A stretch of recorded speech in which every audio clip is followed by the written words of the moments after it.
Tara, laro tayo. Kabataan.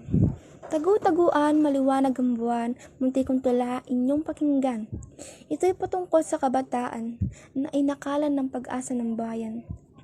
Wala sa likod, wala sa harap.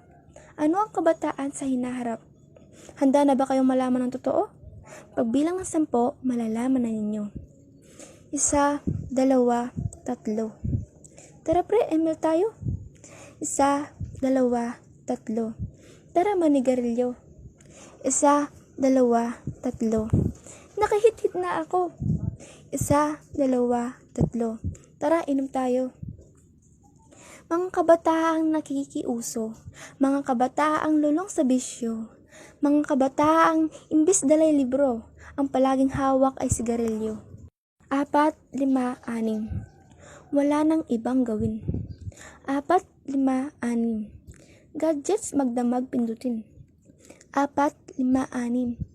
Babe, walang tao sa amin. 4, 5, 6. Babe, pwede na natin ulitin. Mga kabataang napapariwara, mga kabataang sa tukso'y nadala. Kabataan raw ang pag-asa, pero walang ibang ginawa kundi umasa.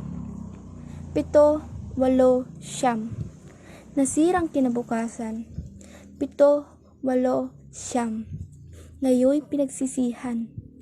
7, 8, 9. Mahirap sa pakiramdam.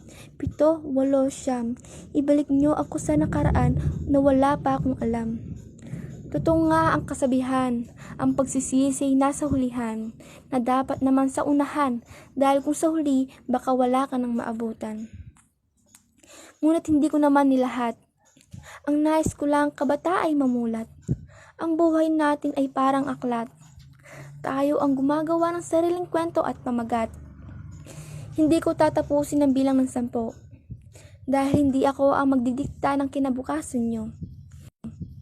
Ngunit sa pagtatapos ng munting tula ko, sana'y makapagsimula kayo ng panigbagong kwento. Kwento kung saan kayo ang bida, kwento kung saan kayo ang pag-asa. Kwentong hindi malilimutan na madla, kwento ang pamagat ay ako ang pag-asa.